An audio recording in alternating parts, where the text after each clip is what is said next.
Hello everyone. आज का topic है कोल विद्रोह के कारणों एवं परिणामों की विवेचना कीजिए। झारखंड में कंपनी सरकार के शासन के प्रथम 6 दशकों के दौरान स्थानीय विद्रोहों के रूप में सामने आया।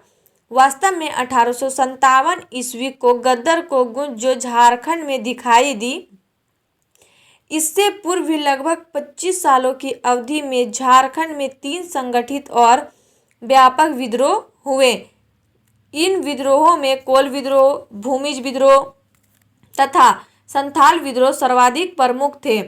इनमें 1831 से 32 ईस्वी का कोल विद्रोह का अपना ऐतिहासिक महत्व है। इसमें छोटा नागपुर, विशेष पलामू, सिंभू और मानभू के प्रदेशों की जनजातियों ने अपनी सक्रिय भूमिका निभाई। कोल विद्रोह के मूल कारणों एवं विद्रोह के स्वरूप के संबंध में इतिहासकारों के बीच एकमतता का अभाव है। यह दिखाने की कोशिश की गई है कि विद्रोहियों का आक्रोश स्थानीय शोषणकारियों के खिलाफ था और यह विद्रोह न तो राष्ट्रीय था और न कंपनी सरकार के विरुद्ध। लेकिन सच्चाई यह है कि कोल विद्रोह झारखंड में अंग्रेजी सत्ता और शक्ति के बढ़ते प्रभाव के विरुद्ध एक चुनौती था। थॉर्नटन और मिल के मतानुसार आदिवासी इस विद्रोह के जरिए जंगल का कानून स्थापित करना चाहते थे। इन ब्रिटिश लेखकों के मत में ब्रिटिश भारत के अधिकांश लोग नियम कानून के विरोधी थे। इसका उल्लेख S.C. रॉय ने अपनी पुस्तक the Mundas and their country में किया है। शशि भूषण चौधरी जैसे प्रसिद्ध आधुनिक भारत के इतिहासकार ने अपनी पुस्तक सिविल डिस्टर्बेंसेस ईयरिंग द ब्रिटिश इन इंडिया में लिखा है कि यह विद्रोह कई कारणों की शिकायतों का परिणाम था। जैसे जैसे करों में वृद्धि हुई, जबरन बेगारी ली तथा साहूकारी द्वारा भारी सूद की वसूली इत्यादि कोल विद्रोह के प्रमुख कारण थे।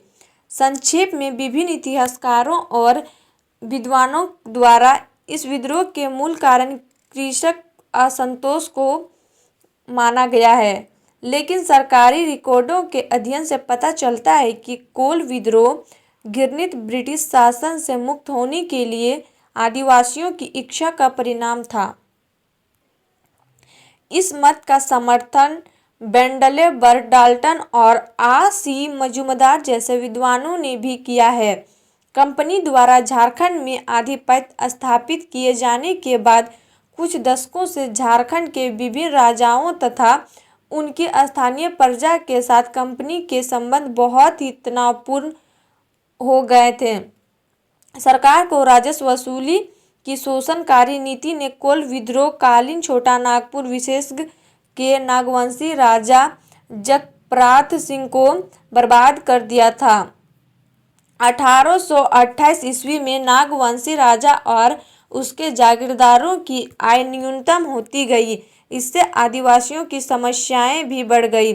कई आदिवासी परिवार करों के बोझ से बचने के लिए अपने घर बार छोड़कर जंगलों की तरफ निकल गए। फरवरी 1825 ईस्वी को नागवंशी राजा के पुलिस संबंधी अधिकार भी समाप्त कर दिए गए। जगन्नाथ शाह के लिए कार्य लाभपूर्ण न रह गया था। पुलिस प्रशासन एक वीर दारोगा नामक अधिकारी को सौंप दिया गया। इसकी नियुक्ति सीधे तौर कंपनी करती थी। इस समय जगन्नाथ शाह की आर्थिक स्थिति और बदतर हो गई। 1825 ईस्वी के अंत तक राजा की आर्थिक स्थिति इतनी दयनीय हो गई कि सरकारी राजस्व की अदायगी भी कठिन हो गया। इसी दौरान नागवंशी राजा गोविंद नाथ शाह को 1817 ईस्वी में उसके दंडाधिकारियों से वंचित कर दिया गया था। उनसे पुलिस अधिकार वापस ले लिए गए। ये सारे निर्णय कंपनी की सरकार ने अचानक नहीं बल्कि एक सोची समझी रणनीति के अंतर्गत लिए।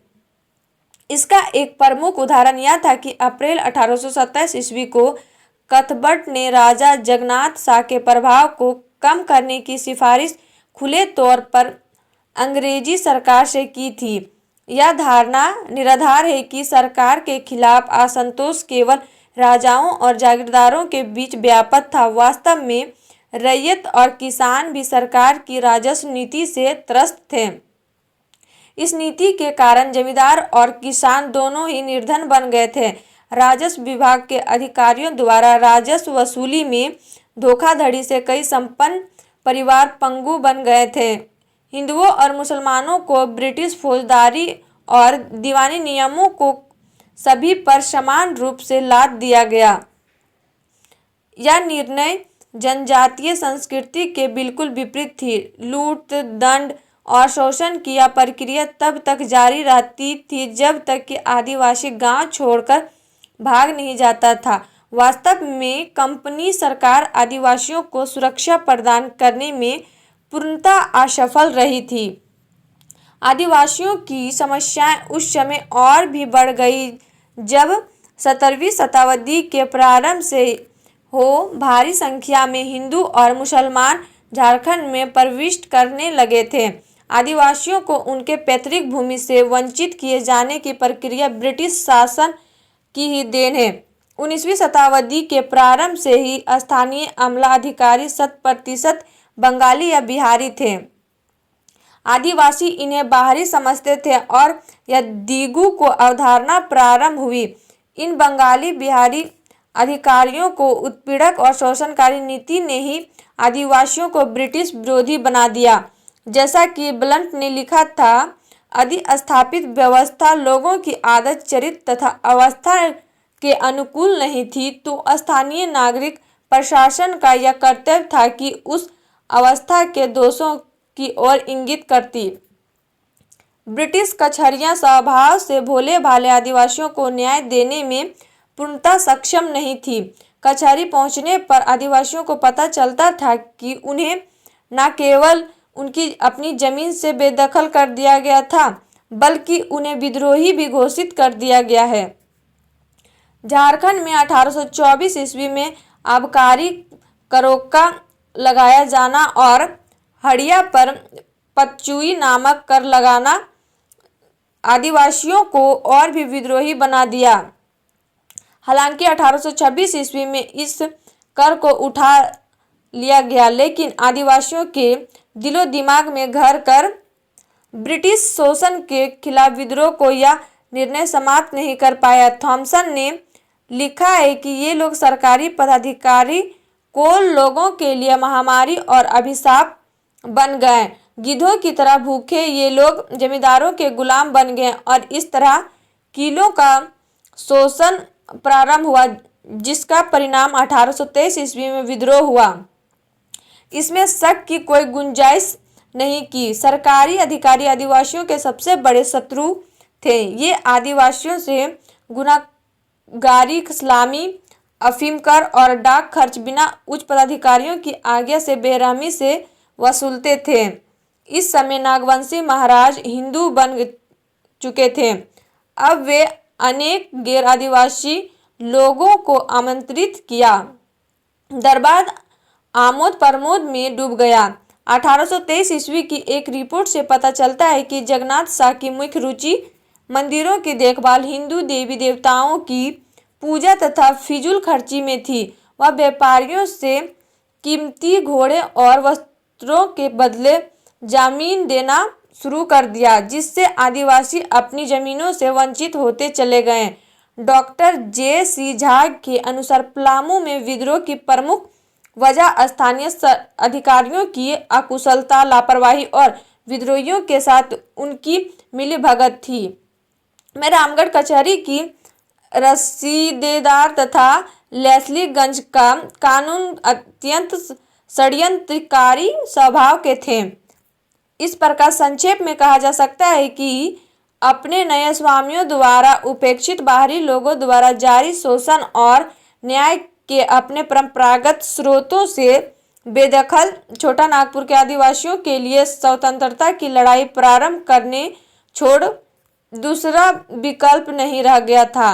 मेटकॉफ ने भी माना था कि कोल विद्रोही असंतोष मात्र न होकर आदिवासियों की स्वतंत्रता की लड़ाई थी। उसने स्वीकार किया था कि यह विद्रोह किसी असामान्य नवीन उत्पीड़न जनित आकस्मिक घटना नहीं थी। इसका उद्देश्य कोलों की स्वतंत्रता स्थापित करना तथा उनके प्रदेशों से ब्रिटिश हुकूमत को उखाड़ फेंकना था।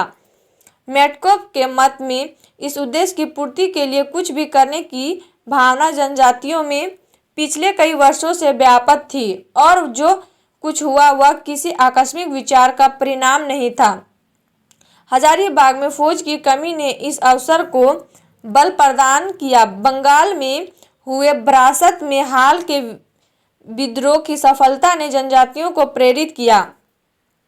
इस प्रकार कोल विद्रोह से पूर्व किसी जन आंदोलन के लिए आवश्यक सभी तत्व छोटा नागपुर में जमा हो गए थे। बस कमी थी इस बारूद के ढेर में एक चिंगारी की। यह चिंगारी उस समय पैदा हुई जब सोनपुर में एक घटना घटित। वहां की सिंगराई मानकों के 12 गांवों को पंजाबियों को दे दिया गया। इसके अलावा सिखों द्वारा उसकी 2 बहनों के साथ दुर्व्यवहार भी किया गया।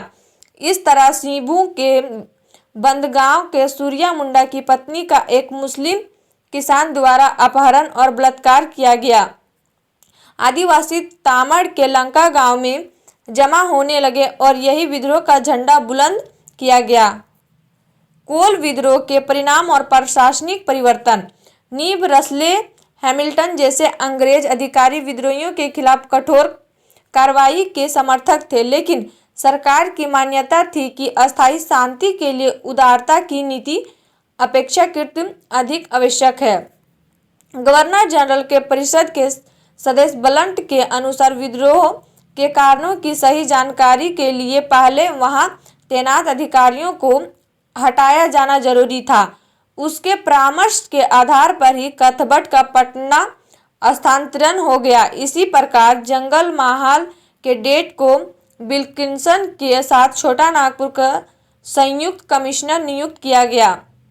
अब सरकारी नीति यह तय हुई कि संयुक्त आयुक्तों द्वारा विद्रोहों के कारण और फलस्वरूप का पता लगाया जाए तथा विद्रोह में सक्रिय भूमिका निभाने वाले लोगों को दंडित किया जाए और विद्रोह को दबाने में वफादारी का परिचय देने वाले लोगों को पुरस्कार दिया जाए। अस्थायी शांति के लिए सुव्यवस्थित शासन व्यवस्था का संचालन भी आवश्यक था।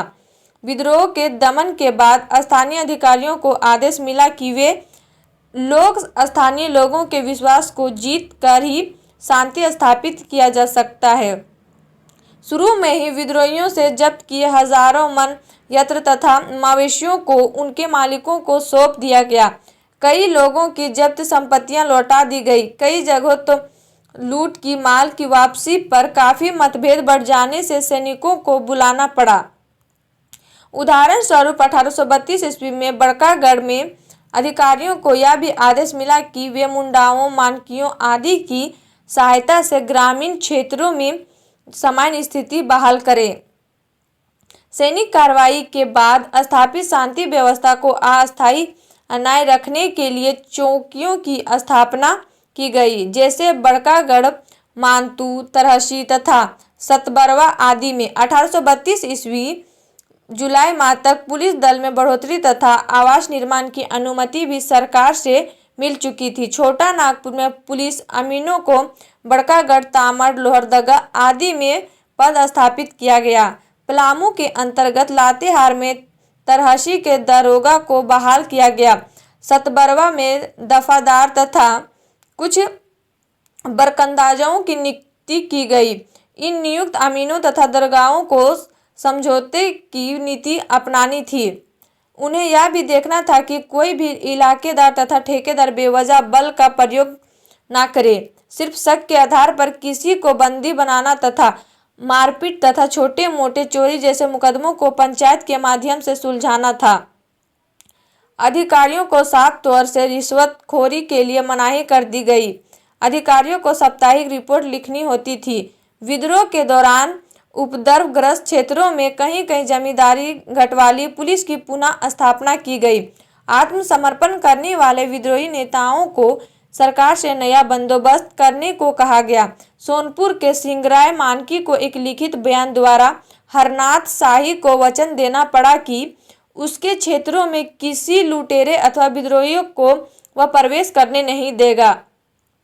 किसी तरह के लिखित फरमान खासी मांझी तथा अन्य मानकियों द्वारा स्वीकार किए गए। बिंद्रय जैसे नेताओं को अपनी ओर मिलाने के लिए सम्मान पूर्वक पगड़ी सौंपी गई। उनके पुराने अधिकार लौटा दिए गए। इन क्षेत्रों में राजाओं और जमींदारों से छीनी गई पुलिस अधिकारियों को पुनः वापस कर दिया गया।